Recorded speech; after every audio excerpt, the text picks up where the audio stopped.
mukumbukire ino tinali ndi nkhani pano yoti tifufuze bwinobwino kuti anyamata 17 azibambo 17 amene anakapezeka ku Ukraine akumenya nkhondo imene kujako yolimbana ndi Ukraine kumamenya limodzi ndi Russia.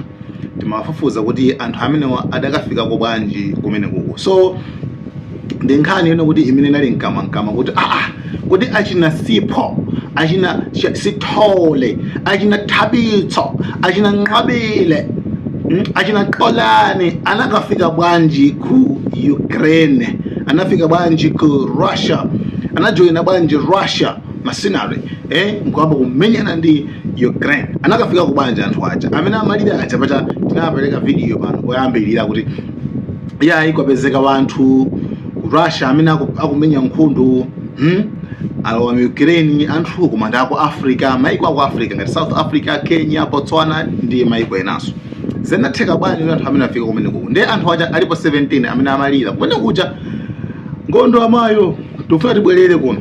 Ndi anthu aja sabano dziko la South Africa linati ife tiyang'ana bwino kuti anthu akumene kundithu adakafika ko bwanji. So pano investigation kafukufuku wachitika wamalizika, aliyense sobano panapati kudziwa nokuti anthu aja anakafika no bwanji. So tiyambe ndi kodi kumene kwa anthu anakafika kumotani. Anthu alipo okwana 17 ndi pali munthu mmodzi amene ndithu dzina lake ndi Sipho, amene ndi amene akulumikizana ndi chimwene wake dzina lake Xolani.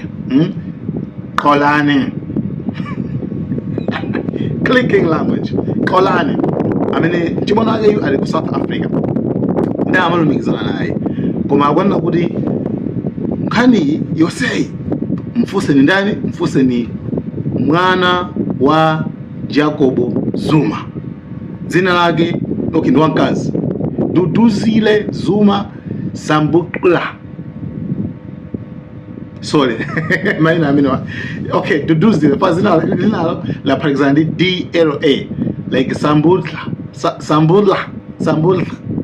I don't know akudziwa nwake mukudziwa so iniyo amene muli ku South Africa madziwa ma pronunciation ya maina ngati amene wako. Komano ine ndigwisa ntchito loti Duduzile Zuma mtsikana amene ndi MP wa chipani cha MK, chipani cha bambo wake paja Azuma anayambitsa chipani ku South Africa dzina lake ati Umkhonto party.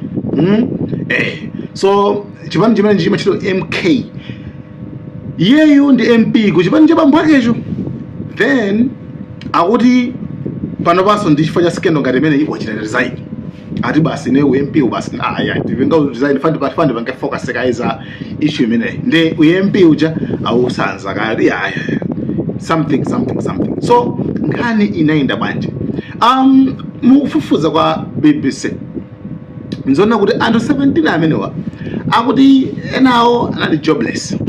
Then kana kuna anapangidwa approached ndi anthu angapo amene anawapeza kuti akuluakulu ku mupite ku Russia mukapange training ya bodyguard. Mupite ku Russia mukapange training ya bodyguard kuti mukabwera muzakhala ndithu ma bodyguard a chipanish cha MK cha Zuma chija.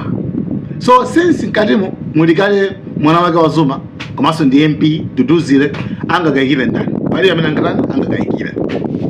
So anthu aja ndithu anatenga ndithu mpaka anasainira ma agreement. Komano kusainira anasainira nawo ndikuona kuti zinthu zomafomu anali mu chilankhulo cha Russia samamvetsa. Komano anthu akuti anali ndi trust, anali ndi chikhulupiriro kuti basi apapa ndi kuti muli mosema ndikuti zapopo titha kupita. Ndi winayo akuti anamuza kuti kumene kuti mukapangeza intelligence mazo intelligence romafunika kala munthu wa Jacob umadziwa chito soti chipane mkutele ana intelligence anthu opya kwambiri.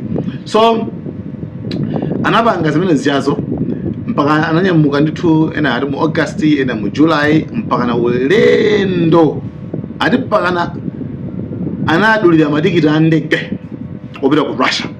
Ananyamuka mpaka na ulendo ulendo wa ku Russia. Anakafika ku Russia akuti anadaba kunena kuti ku Russia kuja atafika kumene kuchako anamba ku treatedwa ngati kuti akapolo. Oh, what? Yeah, anamba kuwathira ngati akapolo. Panga zakuti, musapanga zakuti. Yeye makutuwa kuti. Kanje kudi nkhani ndiyo nji. Adekenako, tienuku. Kuti, ku Ukraine.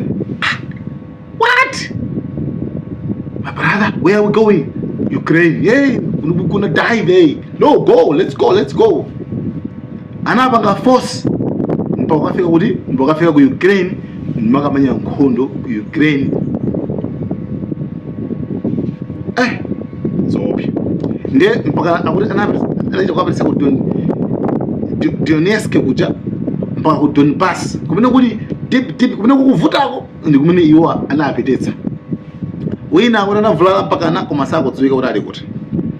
Then munthu amene sipo chifukwa maripoti osamunjika kwa sipo amene akumakhala udandaula kwambiri nthawi zonse kuti akuluakulu ife kuno kuti tifa and watsimikiza kuona kuti even zimene mumaziona ma movies zija ife kuti kuzoona kunoku ndi maso ma drone ife tilibe experience iliyonse ya nkhondo sifa serikali tili kuno tupanga zimene zeso.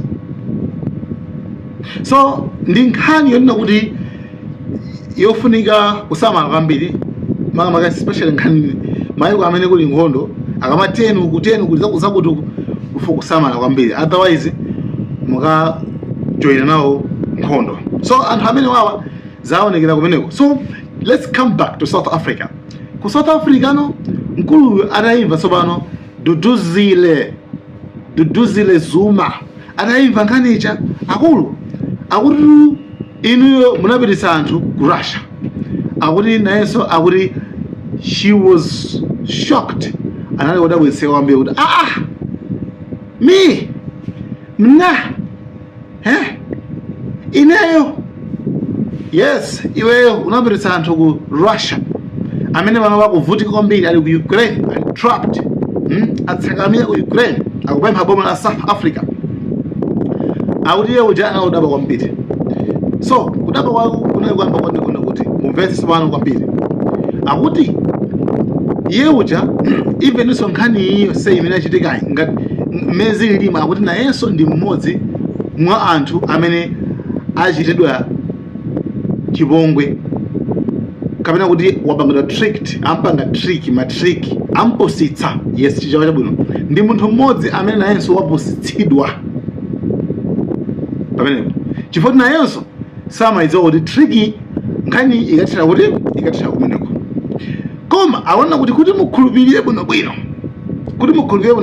choyambirira nchona kuti kumene kukuso ineyo ndinatumizako even ma family members yanga achibaleso ayeyo aliso kuti komweko. Do you think kuona kuti ineyo nkanakhala kuti ndikuzidziwa ndikanatheka watenga achibale yanga ndikuwatumiza kumenekoko? Therefore wabwesa decision ino kuti basi ndayima kaenda panga design o MP ndofuna ndilongosole nkhani imene iyi ndione kuti nkhani iyi makamaka iyenda bwanji.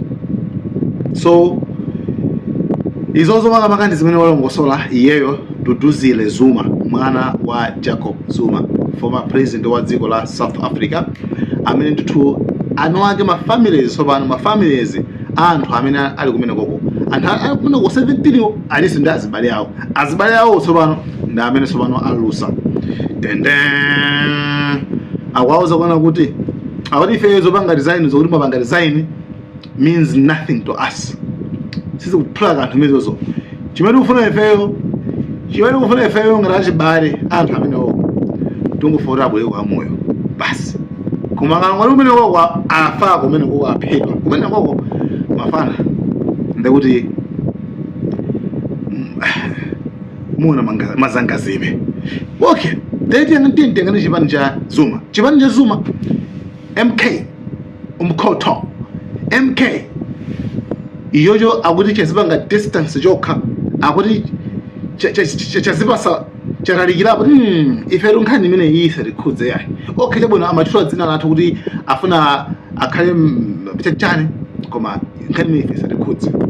By the way timvane pano mtsikana uja Duduzile Zuma iyeyo akuti munjira zake zomwezi iyeyo muno wakeyo anapita koso ku Russia kukapanga koma training koma osati azakombati zomwezi asalizi za nkhono kumano nkhani ina anapita ku Russia kukapanga koma training ina ndiyena kudzera munjira yomweyi.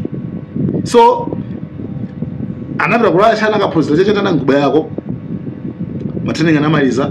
So actually paizizi samaona so kuti mina palivota mango sizomwezi zilipo pangazi basi okay apa ndi point ndimeneyo.